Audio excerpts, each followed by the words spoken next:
రాజన్న సిరిసిల్ల జిల్లా కేంద్రంలో జిల్లా ఉన్నతాధికారులతో ఎస్సీ కమిషన్ సమావేశం నిర్వహించింది.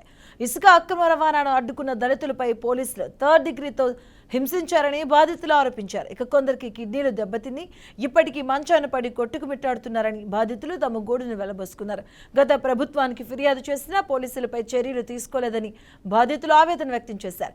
వెంటనే స్పందించి థర్డ్ డిగ్రీ ఉపయోగించిన పోలీసులపై తగిన చర్యలు తీసుకోవాలని కమిషన్ సభ్యులు రాజేందర్ అక్కడే ఉన్న జిల్లా ఎస్పీ, జిల్లా కలెక్టర్ ఆదేశించినట్లు సమాచారం. ఇక నష్టపోయిన బాధితుల విషయం కమిషన్ దృష్టిలో ఉందని, చట్ట పరిధిలో వారికి గతంలో జరగని న్యాయం ఇప్పుడు జరిగేలా చూస్తామన్నారు.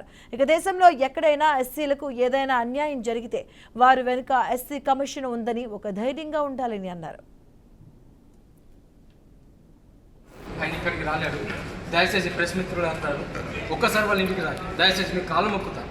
ఆయన కిడ్నీ మొత్తం ఫెయిల్ అయ్యి చెప్పేలా బాలాజీ అన్న వ్యక్తి మొత్తం లెవెల్ పరిస్థితిలో ఉన్నాను. దయచేసి ఇప్పుడు నేను కూడా అనారోగ్య పరిస్థితిలో ఉన్నాను. నేను చాలామంది అనారోగ్య పరిస్థితులు. దయచేసి మా తప్పుంటే ఎస్పీ గారు మమ్మల్ని శిక్షించండి. మేము ఏ రోజు కూడా ఎటువంటి పరిస్థితుల్లో తప్పు చేయలేదు. తప్పు చేయని పరిస్థితుల్లో మేము ముంగడికి మాకు సార్ గారు వచ్చారు, మాకు న్యాయం చేయాలని చెప్పి నేను ప్రాధాన్యపడుతున్నాను. దయచేసి ప్రాధాన్యపడుతున్నాను. నేను వికలాంగుని పరిస్థితులు ఉన్నా, నా సర్టిఫికేట్ కూడా ఉన్నది సార్. దయచేసి ఈ కాలు నాకు పైకి రాదు.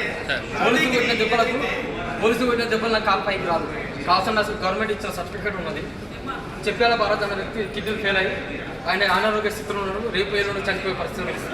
దయచేసి సార్ గారు దాని విషయం ప్రత్యక్షంగా పర్యవేక్షించి ఇప్పుడున్నటువంటి రాష్ట్ర ప్రభుత్వం పెద్దలు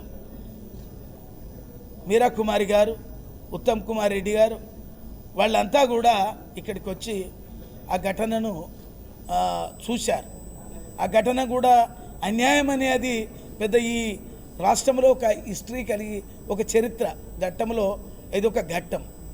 మరి ఇప్పుడు రాష్ట్ర ప్రభుత్వము వారికి కూడా మేము సూచన చేయబోతున్నాం. వాళ్ళకి ఏదైతే థర్డ్ డిగ్రీ ఉపయోగించిన వాళ్ళు ఎవరైతే ఉన్నారో వాళ్ళకు న్యాయం చేసే విధంగా, అప్పుడు వన్ సైడ్ జరిగింది, వారు కూడా వన్ సైడ్ వారు అయింది, ఒక స్టార్ వార్ యుద్ధం లెక్క జరిగింది.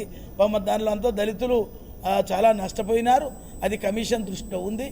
వారికి కూడా మేము కలెక్టర్ గారికి కూడా మన ఇప్పుడు ఇందాక ఎస్పీ గారికి కూడా మాట్లాడడం జరిగింది.